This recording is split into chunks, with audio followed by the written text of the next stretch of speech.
আসসালামু আলাইকুম ওয়া রাহমাতুল্লাহি ওয়া বারাকাতুহু। প্রিয় বন্ধুরা, আশা করি মহান রাব্বুল আলামিনের অশেষ রহমতে সকলেই ভালো আছেন। প্রিয় বন্ধুরা, আজকে একটি গুরুত্বপূর্ণ আমল নিয়ে হাজির হয়েছি।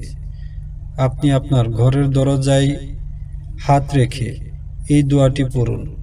মহান রাব্বুল আলামিন গায়বের মাধ্যমে আপনাকে এত টাকা পয়সা দিবে যা আপনি কখনো চিন্তাও করতে পারবেন না। অনেক টাকা পয়সা ধন দৌলতের মালিক বানিয়ে দিবেন ইনশাআল্লাহ। প্রিয় বন্ধুরা, যে কোনো আমলের জন্য সঠিক নিয়ম, সঠিক সময় রয়েছে, অর্থাৎ সঠিক নিয়মে সঠিক সময়ে আমল করলে মহান রাব্বুল আলামিন বান্দার সেই দোয়াটি কবুল করেন।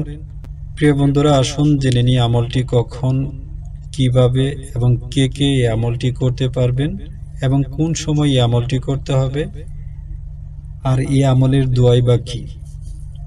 প্রিয় বন্ধুরা, যে কোনো আমল শুরু করার আগে বা আমল করার পূর্বে আপনাকে অবশ্যই পবিত্র হতে হয় বা হতে হবে, যার জন্য আগে ওযু করে নিতে হবে। ওযু অবস্থায় এই আমল করতে হবে। ওযু করার পর এই আমলটি আপনি যে কোনো সময় করতে পারেন, সকাল, বিকাল, দুপুর, রাত, যে কোনো সময়, যে কোনো সময় এই আমলটি করা যাবে। তবে আজানের সময়, অর্থাৎ যখন নামাজের আজান হয়, আজানের সময় এই আমলটি করা যাবে না। আজানের সময় এই আমলটি নিষিদ্ধ সময়। এই আমলটি ছেলে মেয়ে, নারী পুরুষ সকলেই করতে পারবেন।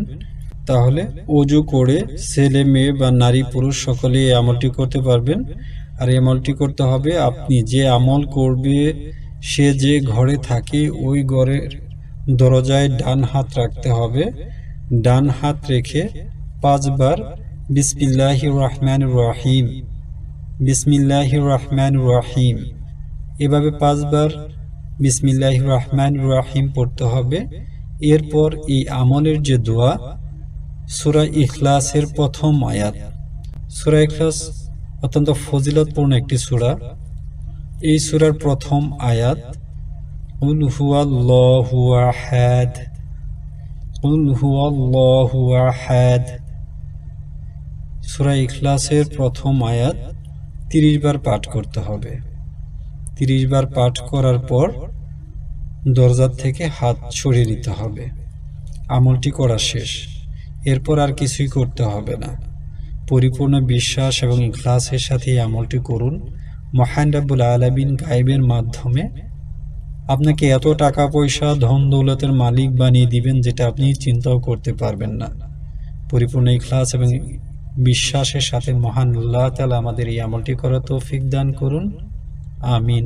আসসালামু আলাইকুম ওয়া রাহমাতুল্লাহি ওয়া বারাকাতুহু।